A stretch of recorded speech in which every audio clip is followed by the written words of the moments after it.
Welcome back to another episode of Particle Word for Word, the show where we bring you full science stories straight from the pages of Particle WA. Today's story explores the quiet disappearance of a coastal species many Western Australians have grown up with, the little penguin. Tiny, blue-grey and clumsy on land, they've long been a local favourite. You might have seen them bobbing offshore at sunset, or returning to their nests under cover of darkness. For many, they represent a kind of magic, living proof that wild things still thrive at the edges of our cities. But here's the thing, they're not thriving, at least not everywhere. Today's episode is based on a written piece by Cody Robinson, and he also reads it for us. The article is called "The Fight to Save Rockingham's Little Penguins." And while many people instantly think of Penguin Island when they hear about WA's little penguins, that's not where this story takes place. Cody didn't visit Penguin Island. He went further.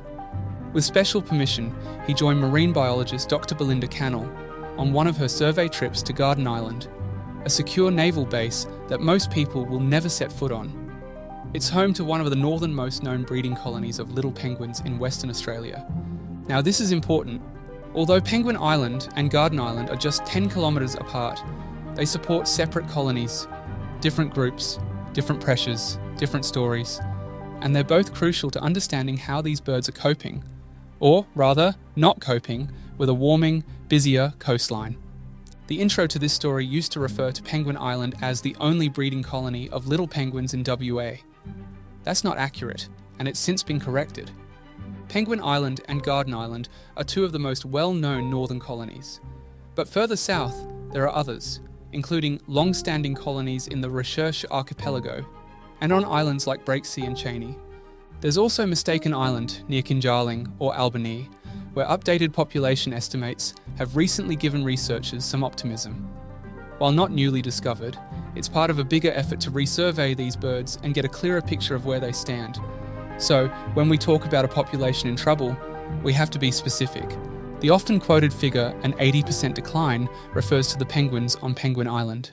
That steep drop doesn't apply to the Garden Island population, but it does raise big questions about what's driving these trends, and what might be waiting around the corner for the other colonies too. That's what Cody's article looks at. Why the penguins are struggling, what it's like to monitor a colony on an island most people never see, and what their future might look like in a changing ocean. So with all of that in mind, here's Cody Robinson, reading his original article, "The Fight to Save Rockingham's Little Penguins," as published on Particle WA. The Fight to Save Rockingham's Little Penguins. Near the HMAS Stirling Naval Base, a battle is being waged on the shores of Garden Island to protect its most elusive inhabitants. Dr Belinda Cannell is a conservation ecologist with the University of Western Australia, whose decades-long dedication to little penguins has earned her the affectionate nickname, the Penguin Lady. Burrowing into her jacket against the wind, Belinda prepares for another day in the field. She visits the island fortnightly to survey little penguin nesting sites. She records the number of occupied and empty nests, noting any penguins, eggs and chicks.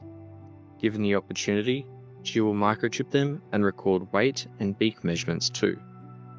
This data is added to a much larger dataset and used to monitor the island's little penguin population, health, and breeding success to better inform policy and decision-making. A passion for penguins. As we travel to the island, Belinda reminisces about where her love for penguins began during her PhD at Monash University in Victoria.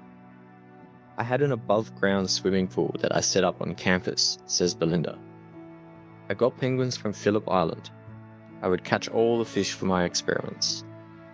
I would put the fish in the pool and video the penguins swimming around, catching different sizes and species of fish."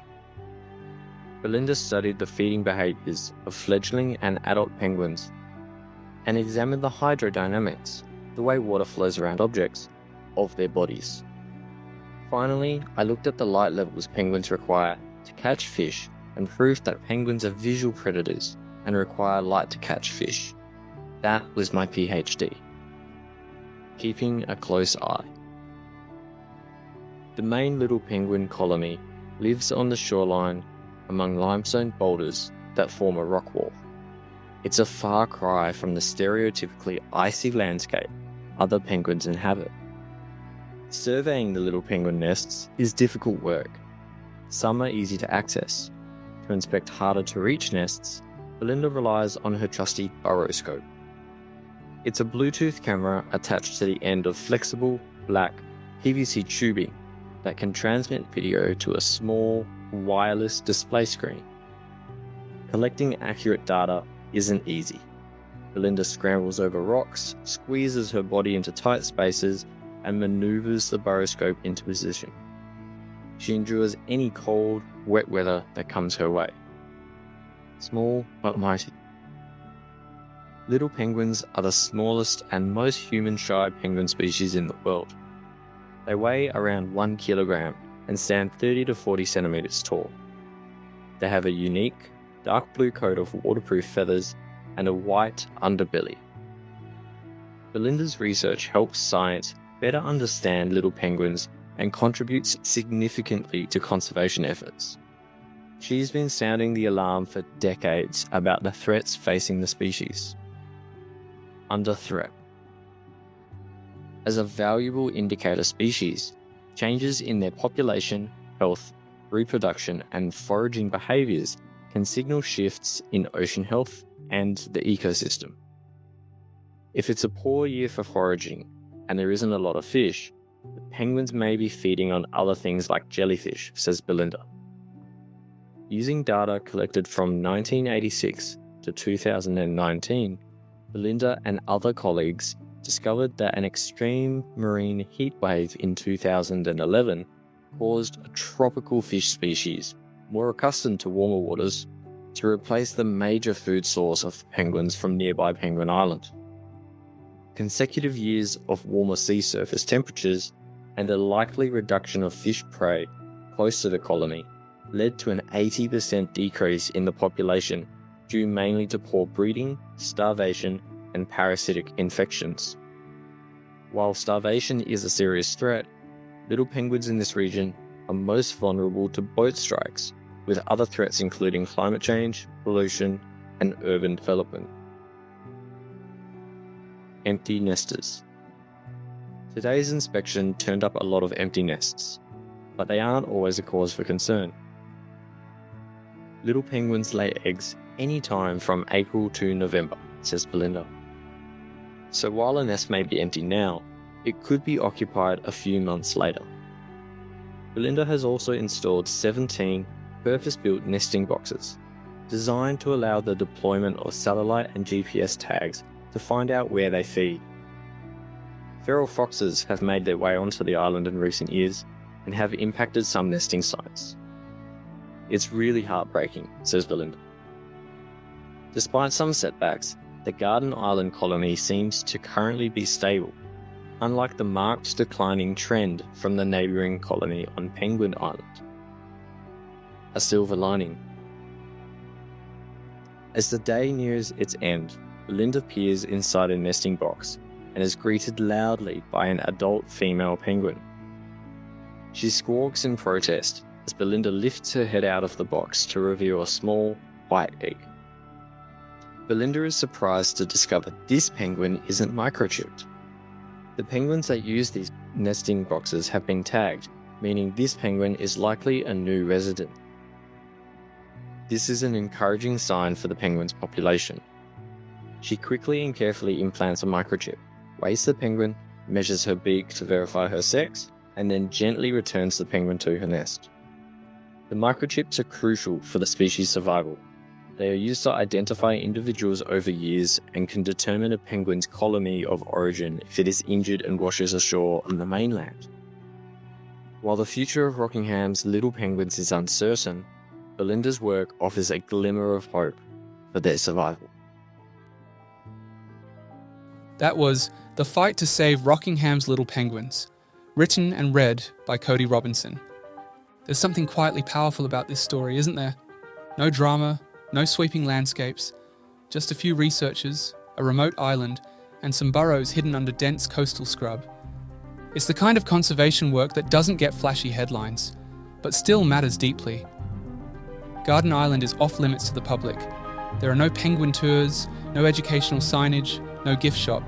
And yet, these penguins are just as important as any on Penguin Island or anywhere else along the southern coast. And maybe that's the takeaway. Conservation doesn't always look like documentaries or protests or rescue missions. Sometimes it's just a scientist crouched under a bush, checking a burrow, recording one more data point. And even though this episode focused on a specific colony, it's part of a much bigger story.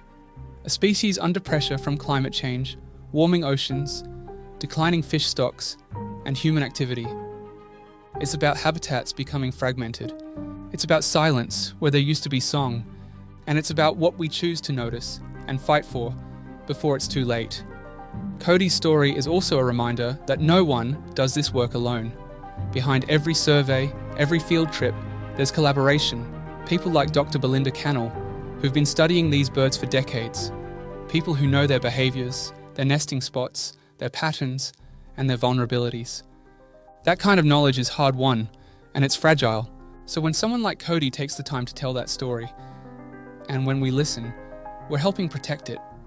We're keeping the thread alive. If you ever get the chance to see a little penguin in the wild, take a moment. Think about how many things had to go right for that animal to be there, and how many things could still go wrong. Their survival isn't guaranteed, but neither is their loss. It's still possible to change course, and if we care enough, we just might. For more science stories like this, visit Particle WA at particle.scitech.org.au.